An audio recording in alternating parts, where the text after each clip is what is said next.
This video is sponsored by Audio. Get 70% off their Pro plan linked below. The A6700 is a massive update for video, but along with that comes some pretty complicated video settings. The great news is that this camera actually has a very similar menu layout as the FX30 and other newer Sony cameras. So if you have, say, a ZV-E1 or a Sony A7R5, the menu system is very similar and you can follow along in this video. This is part 2 for video of my setting guide of the A6700. Part 1 is for photography, which is linked down below. So in this video, we will be going through the entire menu for the A6700 and setting it up for video and setting up shooting in SLOG3. If you guys are a little bit intimidated by using SLOG3 and you just don't want to color grade, I'll show you a way that you can bake in the SLOG3 LUT, giving you the most dynamic range you can get for video with no color grading required. I have put timestamps below, and also linked down below, I do have a full in-depth camera guide for the Sony A6700 on my online store. Now this covers everything on how I set up custom buttons, how I expose SLOG3, and a few other tricks that I've learned with Sony cameras. And that guide is for photo and video and a full menu system. Also, the SLOG3 LUTs that we'll be using today are available on my online store, and that's all linked down below. So let's just jump right into it. The first thing is we need to check that we do have a pretty full battery, and we've got 97%, so that's great. I will switch into video mode, into the mode dial up here, and I will go from aperture priority into manual mode. So the thing that I love about these new Sony cameras is that pretty much everything on this front screen is what you need. So you can see that we are in manual mode, we're in autofocus. You can see that we're shooting in 4K 50 frames per second. We can see how much we have left on our card. We can see how much battery we have. And then down here is our settings. You can see your shutter speed, your aperture or your iris, your multimeter, your ISO, and then also your white balance. And then finally on the new Sony cameras, if you just swipe across, you do have all of these new function buttons, and these are all touch functions. So if you want to go to autofocus and manual focus, I don't like these, so I just keep them to the default and slide them away. You also get another sub menu here, which is called the function menu, which you can customize, and we'll show you that later on. So let's go into the menu, clicking this button up here, and you'll see in the first menu is what's great about the new Sony cameras is that you now have this for photo and video. And in these two pages, these are basically everything you need to change from the start. So the first one is your frame rate. So at the moment we're shooting at 50 frames per second. You can change this to 25 frames per second or 100 frames per second. I normally do just shoot in 25. 100 frames per second is going to give you 2 times slow motion, and then 100 frames per second is going to give you 4 times slow motion. And if you're wondering why you're not seeing 60 and 24 or 23 frames per second, that's because I'm in Australia and I am in PAL. On the graphic here, you can see what countries are in PAL and what are in NTS. Basically, all that means is that, yeah, of course I can shoot at 24 frames per second or 23 frames per second, but in Australia, I will get a lot of lights flickering. You might notice that iPhones do this, and this is the one way that you can get rid of that flicker. So let's put it into 25 frames per second. You can change your shutter speed, your aperture, your ISO, and also your white balance. But I just find having custom buttons up here and using the dials is pretty much the standard to change your exposure. Before we move on, we need to switch it into a log. I really do think you guys should utilize this camera in video. If you want to get good at video, you should be shooting in log. And the best way to do this is to go into log settings, go into your log shooting settings, and in default, this will be probably off.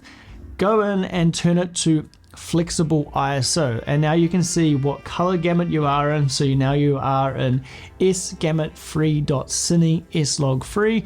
This is the one that has the best colors and the most dynamic range.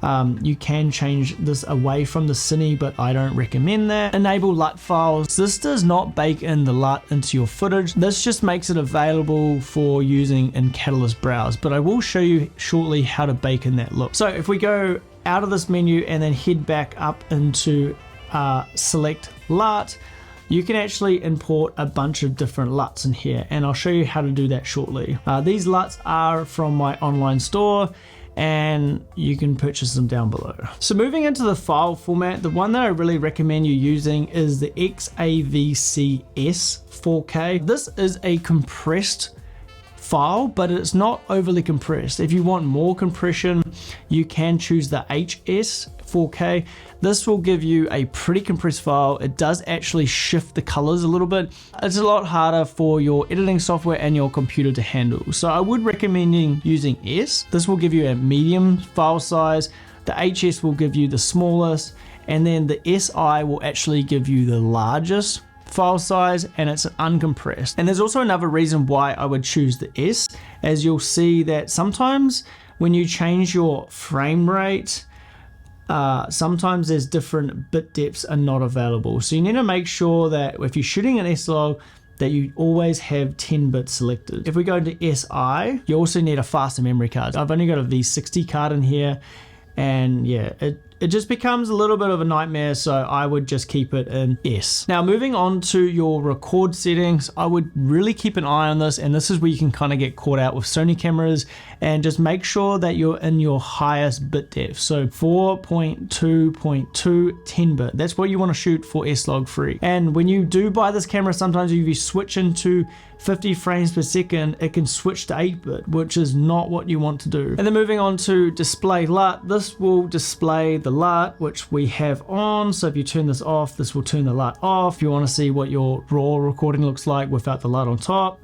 Proxy recording, if you do have a slow computer and you are having trouble with Sony files, you can turn this off and it will pre-render proxies, but I recommend just turning this off and then making proxies in your editing software. For wind noise reduction, I don't like any of these new automatic features. I would just rather do all this in post. So I just turn this to off. And then for my recording level, you can see that it's set at 10, and I like to keep all of my audio around -12. We've gone through the log settings, and then this next one is format, and this will actually format your card. So make sure you don't accidentally click this if you have some stuff that you haven't backed up. So to load the LUTs onto your camera, you actually need to put a fresh SD card in here and make sure that you format it. So to format this, it will just format the card, it will delete everything, and it will create a folder system. So now if I just remove this SD card, put it on my computer, I can now go into the Pro and then into the LUT folder. And then with my SLOG3 LUTs that you guys have purchased,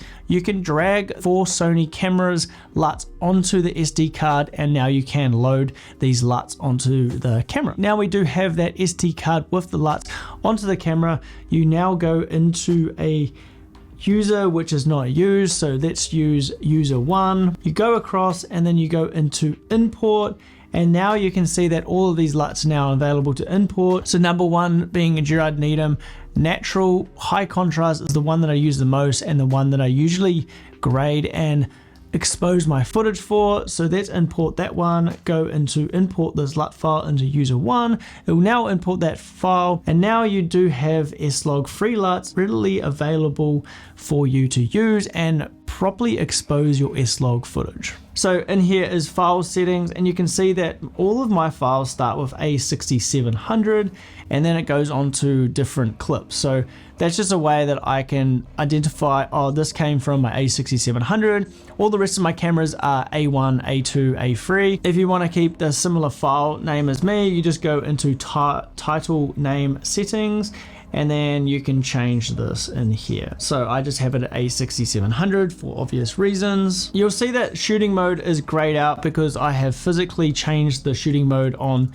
here. And then moving into the stabilization, which is what Sony calls steady shot, you get 3 options. So you can have it as off, so that's no IBIS, which I don't recommend. Standard is great for tripods and gimbals. It won't give you any crop, and it'll give you the more traditional IBIS. And for these cameras, you don't get any wobble, so you don't have to worry about that. And yes, I do use standard for tripods and gimbals, but that's a whole new topic. And then my favorite, especially because I do a lot of handheld, is active. And what's great about active, it does have a small amount of crop, but it's a very solid stabilization. And if you have your IBIS set to off, standard, or active, you can just use Catalyst Browse to stabilize your footage in post using the gyro data. One thing to note about the gyro data is you do need to have quite a fast shutter speed of 1/200 or higher. It needs that sharp image to pick up that stabilization. Okay, moving on to my autofocus mode. So in video, you only get continuous autofocus and manual focus. I do use manual focus a lot, especially on my FX30 with manual focus lenses. But if you are just using photo lenses, I recommend just using this in autofocus continuous. And then moving on to your focus area. So I really just use wide for video, and then I just use tap to function. Zone focus and center fix, you know, these are great for gimbal work or, you know, if something's not moving. But yeah, I just use wide and then tap the screen, use the tracking box, and then to cancel it, I just use that. Lastly, subject recognition AF, I keep this on, and then my subject is usually a human. So, you know, you got all these different ones, car, trains, airplanes, and all that type of stuff. So quickly before we move into the rest of the menu system of the A6700, we have a quick word from today's sponsor, which is Audio. Audio is my new go-to platform for music and sound effects, not only for this YouTube channel, but also my client work. I'm doing a lot of social media campaigns and Instagram Reels and TikToks. However, clients don't want their audio to suddenly become unavailable. By using Audio, I can give them the peace of mind of giving them an actual license for their content. Also, because of its minimalistic layout, I can find sounds really fast because it definitely has the best filter system in the game. The Audio Pro plan is the best value for your money. It's a yearly subscription that gives you access to the entire catalog of music and sound effects. It's a non-exclusive worldwide copyright license to download, distribute, and use music and sound effects for projects like film, social media, video games, podcasts, audiobooks, branded content, and many more. And what's even better is that whatever licenses that you generate, you will have an active subscription that are good forever, even if you decide not to continue the subscription for the second year. And the best part is that Audio has given you guys 70% off the first year of the Pro plan. That's only $59.70 or less than $5 a month. So it's definitely the most affordable and best value for money for music licenses and subscription on the market today. So for real music and just not stock music, hit the link in the description down below and use the discount code Gerard70 for 70% off their Pro plan. And thank you Audio for sponsoring this video. So let's jump back into the settings for the Sony A6700 for video, and these next settings are pretty critical. So the Sony menu is not the best, but they do actually have a new menu system that's actually quite easy to navigate with of these different colors. So we're going to start out in the red tab, and there is a bit of a double up. In this menu, we've actually done all of this in the main one. We're going to skip to page 5 for shutter silent. And in the anti-flicker settings, this is where you would turn your variable shutter on. So if you are set to the right PAL or NTS and you're still getting that flicker, you can turn the variable shutter on. And then now you'll see that instead of 1/100, you now have decibels for your shutter speed. So you can accurately dial down your shutter speed to get rid of that flicker. So I'm just going to turn this back to off because I much prefer the quarter stops. And then jumping into page 7, this is where you would set your time code. So I'm really glad that this camera does have time code like the FX30. So now time code is becoming a thing, and this is actually a pretty professional feature in a very cheap camera. I really wish the Sony A7 IVs had this, as that would make my life a lot easier. Moving into page 9, this is where you would find clear image zoom. Unfortunately, this Sony A6700 doesn't have the rocker at the front like you will see on the FX30 and the ZVE1. If you are using an optical zoom lens, you can switch it here. And I just wouldn't use digital zoom. So clear image zoom, as it zooms in, it will still give you a 4K file. And then for these, I just put it down to slow. That's for a remote. You can actually have a remote for the clear image zoom, so you can buy these online. So I don't actually use the clear image zoom on the Sony A6700 because it doesn't have that rocker switch, but maybe I will buy a remote, so you can do that all through here. And then moving on to page 10, I leave the grid line on and then rules of third. And then emphasize recording display, I turn this to on. So if you see that I start recording, I will get a little red box. So that just gives me another indicator that I am recording.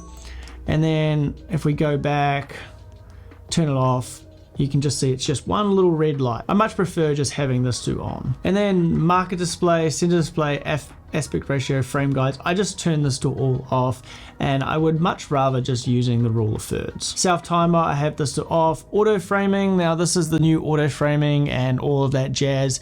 I don't use it, I don't like it. I would much rather just do this in post, and I think this is actually a really stupid feature, so just leave this off. So on this next menu of the pink menu of page 1, you actually get this really cool feature called auto slow shutter. Now I have this on, so if I am in aperture priority or a automatic mode, it's not gonna jump down stops with the shutter, it's just gonna give you a smooth rack between different exposures. So it's kind of like an iPhone, how you'd walk indoors and outdoors. The ISO for the A6700, you do have a 2 base ISO of 800 and 2500. Same as FX30. I have gone higher than 2500, right up to 6400 for SLOG3, and I have had pretty good results, but I would not go any higher than that. But again, I wouldn't change my ISO here. And then ISO range limit, I leave that to default. Moving down to page 3, I leave the metering mode onto multi. In page 4, you have your white balance. Using the A6700, I just use this as a quick camera to get a couple of quick videos, and I usually just shoot it in auto white balance. And the way that I use auto white balance is that I use the shockless white balance. So basically this is similar to the shutter, where if you go from a very warm scene to a very cool scene, it's not instantly going to change. It's like going to slowly rack into a different white balance, and you won't really notice the white balance change that much. And that's why I do use auto white balance a lot. Make sure you have shockless auto white balance into level 3 slow. And then full priority, I leave this in standard. And then to change my white balance, I don't go in here. I use my custom buttons here, and say I want to shoot at 7000, I don't know why it's that high.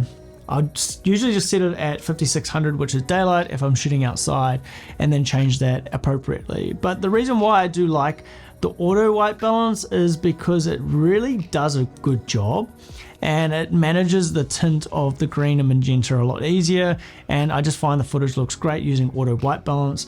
And up here I do have a lock, so I'll show you how I set up all that later. So in page 5 of the pink menu, there is a select LUTS, and then we have selected one of my SLOG3 LUTS on here, so you can live view your finished product for your exposure. And here, this is where you would manage all of your LUTS and delete them and import them. The soft skin effect, leave that off, that's just stupid. And then coming into zebras, this is where you could turn your zebras on and off. For video, I would keep the lower limit at 94, but I just find that it's better if I just leave it off and I just use my eye with the screen to adjust my exposure. So moving on to the purple menu in page 1, this is your autofocus settings. So usually you can only leave it in continuous or manual focus like we said before.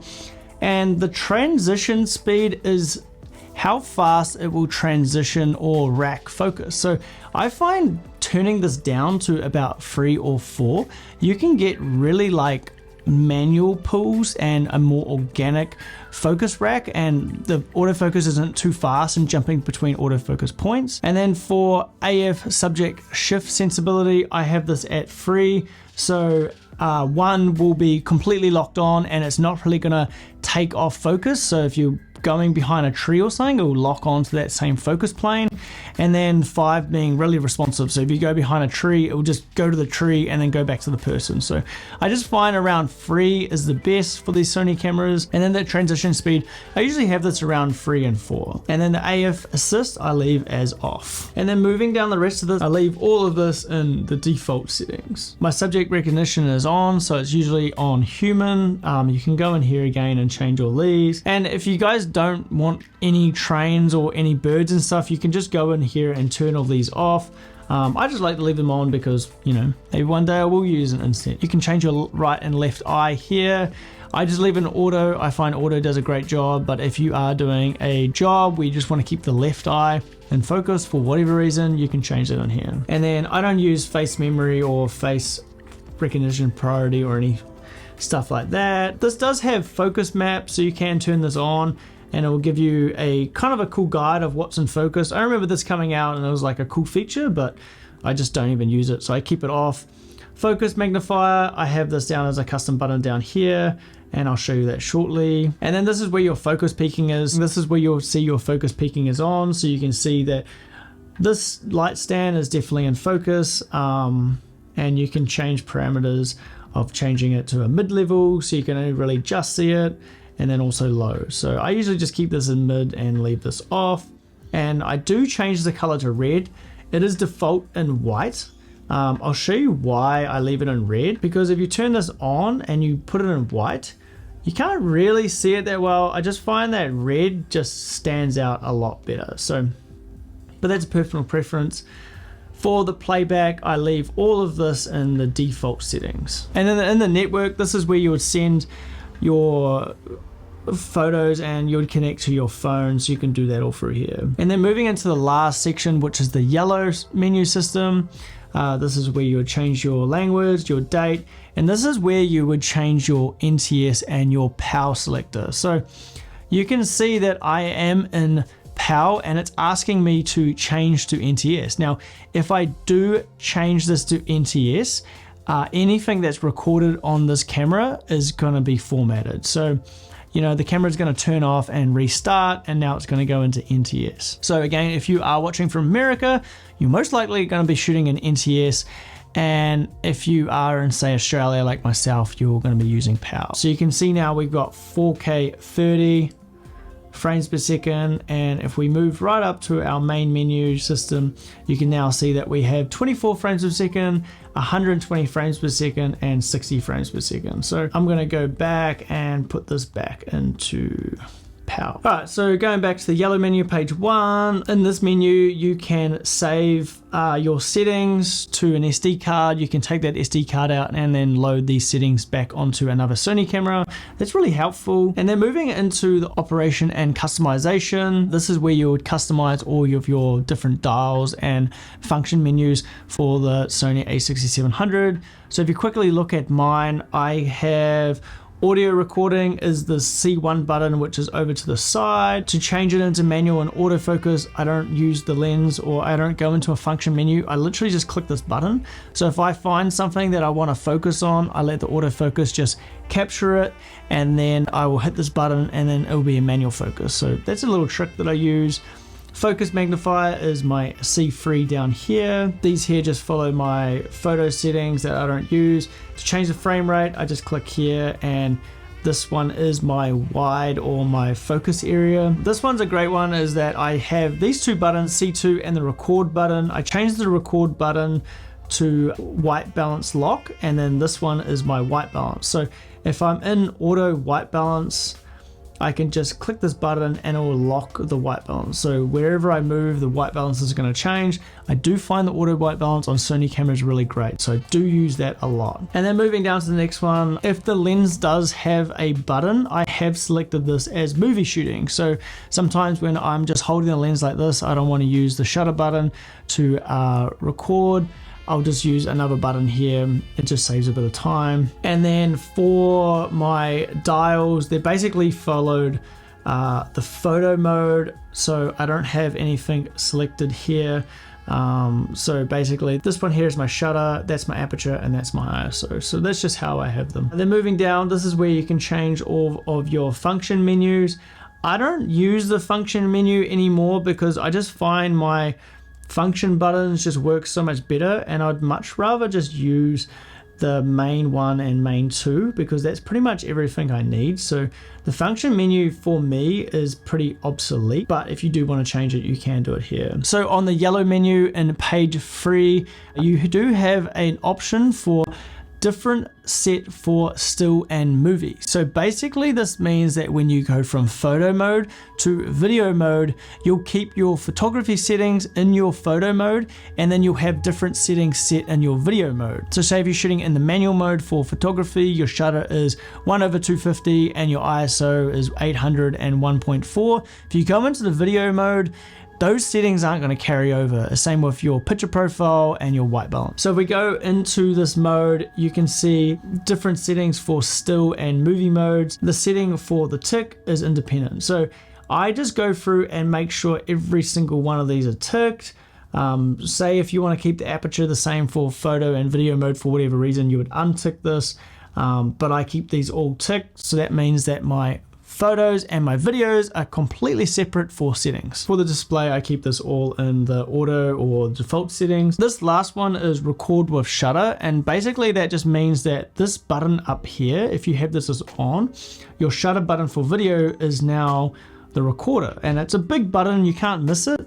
And for whatever reason, they've always had a separate record button for the FX30, for A74, whatever, and I don't see the point of it. I'd rather just use this button as recording and then use this other button as a different function button. And then moving right on to page 7 for the yellow system. For my monitor brightness, I have this on as manual.